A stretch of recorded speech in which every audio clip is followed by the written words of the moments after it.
उपस्थित हूँ। दोस्तों, आपने दादा या दादी से कुछ बातें की होगी कि पुराने जमाने में आप एक दूसरे से संदेशा किस तरह भेज सकते हैं। तो दादी ने या दादाजी ने आपसे बताया होगा कि पत्र, अंतर्देशीय पत्र, लिफाफा, इस साधन से या इस माध्यम से एक दूसरे से संदेशा भेजा सकते थे। और इस तरह एक पाठ है, पाठ चौथा, देहात और शहर। इनके लेखक हैं अभिषेक पांडेय। उनका जन्म है 29 जनवरी 1992। महाराष्ट्र राज्य के मुंबई में इनका जन्म हुआ है। परिचय। समसामयिक विषयों में अभिषेक पांडे जी की विशेष अभिरुचि एवं लेखन रहा है। प्रस्तुत यह जो पत्र है, उस पत्र में लेखक ने देहात और शहर के अपने सुख दुख एवं बढ़ती हुई जनसंख्या के अभिशाप पर अनेक सुझाव दिए हैं। तो चलिए हम देखते हैं पाठ 4, देहात और शहर, भाग 1। यह पाठ एक पत्र के माध्यम से दिया है। देहात यानी गांव। देखिए, गांव ने अपने मित्र शहर को पत्र लिखा है। प्रिय मित्र, नमस्कार। दिनांक 1 अगस्त 2017। कल तुमसे बात हुई, मेरे सुख दुख के संबंध में पूछा। धन्यवाद। बहुत सारी बातें मन में हैं, सब कुछ दूरध्वनि पर कहना मुश्किल है। सोचा पत्र ही लिखूं। अब मैं अपना दुखड़ा क्या रहूं। चलिए इस बार कुछ अच्छी बातें भी तुमसे साझा करता हूँ। इसमें गांव ने शहर से कहा है कि कल तुमसे और तुम और मैं, हम दोनों बातें हुई। हमने एक दूसरे से सुख और दुख के संबंध में पूछा और तुमने मेरे सुख दुख संबंध से जो पूछा, इसके लिए धन्यवाद। Thank you. अब वह गांव कहता है कि बहुत सारी बातें मन में हैं, सब कुछ दूरध्वनि पर कहना मुश्किल है। हम देखते हैं कि हमें किसी से बोलना हो या पूछताछ करनी हो तो हम फोन लगाते हैं, और इसी तरह गांव और शहर एक दूसरे से फोन पर बातें कर रहे थे, दूरध्वनि पर बातें कर रहे थे। सोचा कि पत्र ही लिखूं। गांव ने सोचा कि ये फोन पर बोलने से नहीं तो पत्र ही लिखना हो। मैं अपना दुखड़ा क्या रोऊं। दुखड़ा यानी अपना दुख, दुखड़ा रोना यानी दुख सुनाना। चलिए इस बारे में कुछ अच्छी बातें तुमसे साझा करता हूँ। साझा करना यानी बांटना। इस बार मैं अपना दुख तुम्हें नहीं सुनाऊंगा, अच्छी बातें आपसे बांटूंगा, आपसे बोलूंगा। डिजिटल क्रांति का थोड़ा असर हमारे गांव में भी दिखाई पड़ने लगा है। मोबाइल के माध्यम से नित नवीन सूचनाएं हम तक पहुंचने लगे हैं।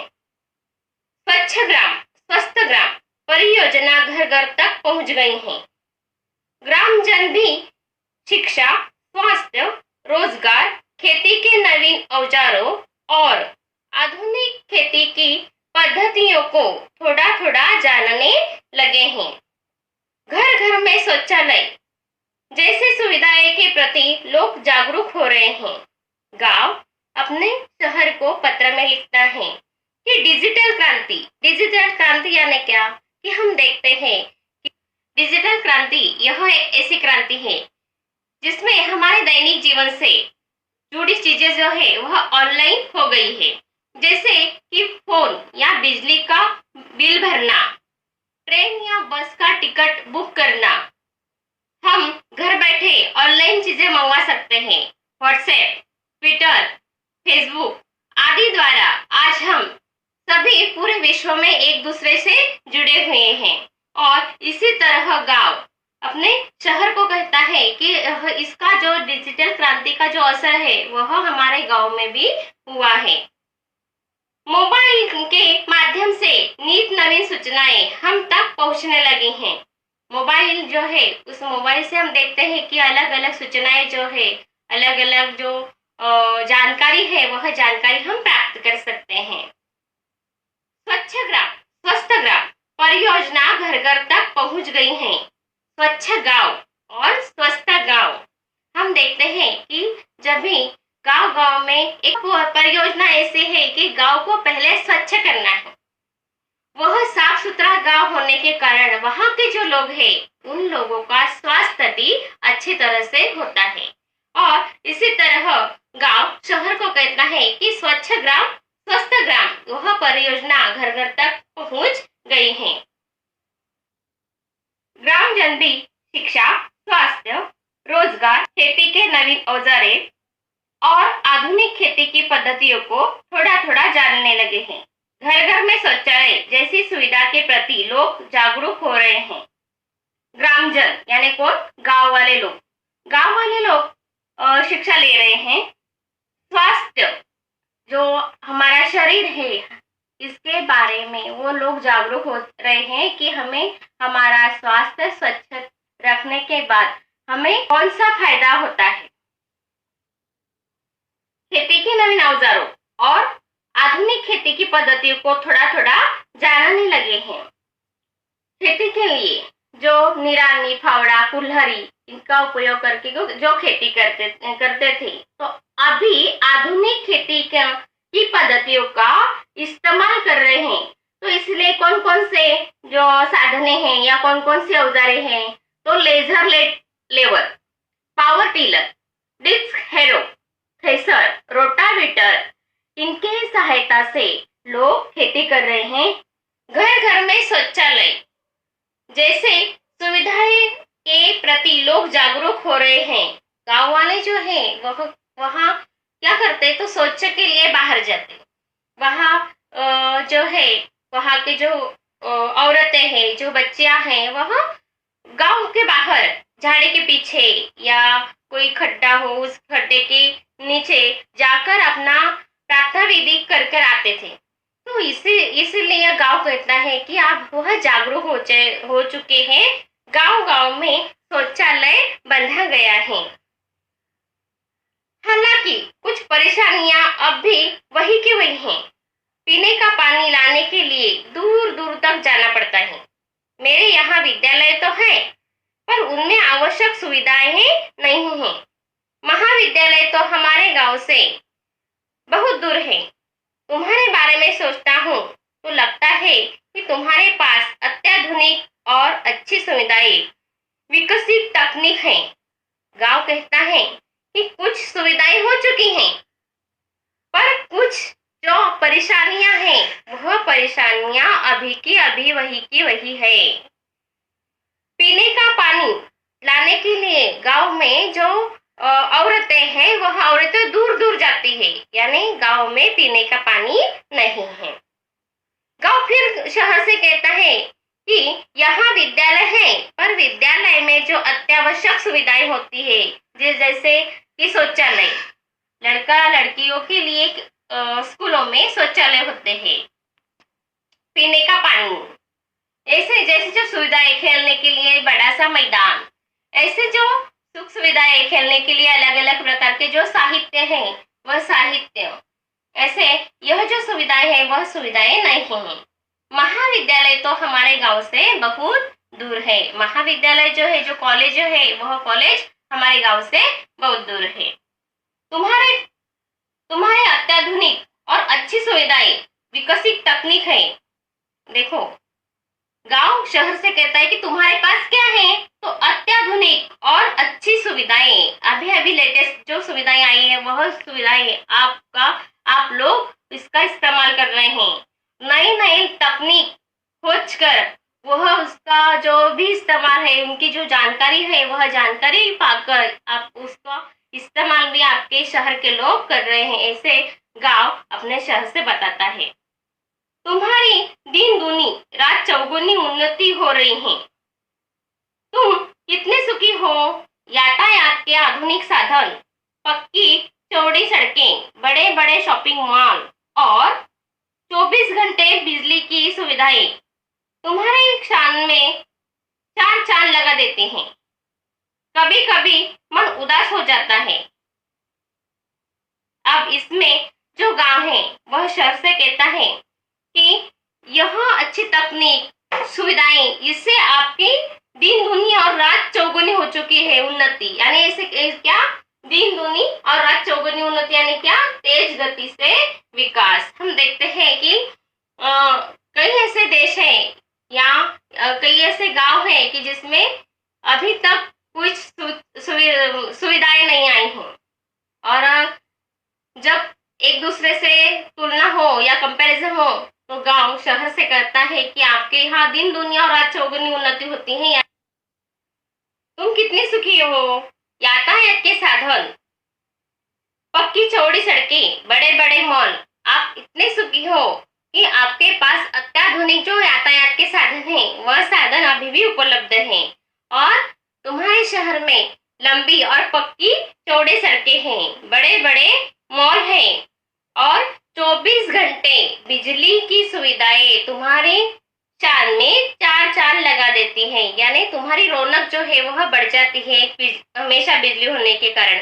हम देखते हैं कि गांव में बिजली चली जाती है, 1 घंटा 2 घंटे या 3 घंटे वह ऐसे कभी कभी जाते हैं, पर ऐसा 1 घंटा या 2 घंटे या 3 घंटे कभी कभी शहर में ऐसी बिजली नहीं गई तो गांव शहर से इसके बारे में भी बता देता है। चार चांद लगा देना यानी शोभा बढ़ाना। कभी कभी मन उदास हो जाता है। एक जमाना था जब मेरे यहाँ बहुत खुशहाली थी, चारों तरफ हरियाली थी, पर अब पहले जैसी रौनक नहीं है। गांव शहर से कहता है कि कभी कभी मेरा मन उदास हो जाता है, मैं नाराज हो जाता हूँ। क्यों नाराज होता हूँ? एक ऐसा जमाना था कि उस जमाने में जब मेरे यहाँ बहुत खुशहाली थी, मेरा गांव हरा भरा था, संपन्न था। खुशहाली यानी संपन्नता। तो मेरे गांव में संपन्नता थी, खुशहाली थी, चारों तरफ हरियाली थी। अब पहले जैसी रौनक नहीं रही। रौनक यानी चमक दमक। मैं असुविधा, बेरोजगारी, आपसी झगड़े, गुटबाजी, अशांति जैसे समस्याओं से घिरता जा रहा हूँ। गांव कहता है कि मेरे इस गांव में क्या क्या हो रहा है। तो असुविधा, पहली जो बात है कि हमारे गांव में सुविधा नहीं रहती। जैसे कि हम देखते हैं कि बड़े बड़े अस्पताल गांव में नहीं होते, वह शहर में होते हैं। स्कूल, बड़े बड़े जो स्कूल है, कॉलेज है, वह कहाँ होती है? वह भी शहर में होती है। बेरोजगारी, इसके कारण गांव में बेरोजगारी बढ़ती जा रही है। जो पढ़े लिखे लोग हैं वह कोई काम धंधा नहीं करते तो वह उसकी बेरोजगारी। आपसी झगड़े, फिर ये लोग क्या करते हैं? आपस में झगड़े करते हैं। कुछ भी बात हो, कुछ भी समस्या हो तो झगड़ा करने लगते हैं। गुटबाजी यानी अपना अपना पक्ष उन्होंने संभाल लिया है, अपनी अपनी गट उन्होंने संभाल लिया है। हमारा उनका जो संघ है वह संघ संभाल लिया है, और इस कारण गांव में अशांति फैली हुई है। और यह जो अशांति है उससे मैं इस समस्याओं से घिरता जा रहा हूँ।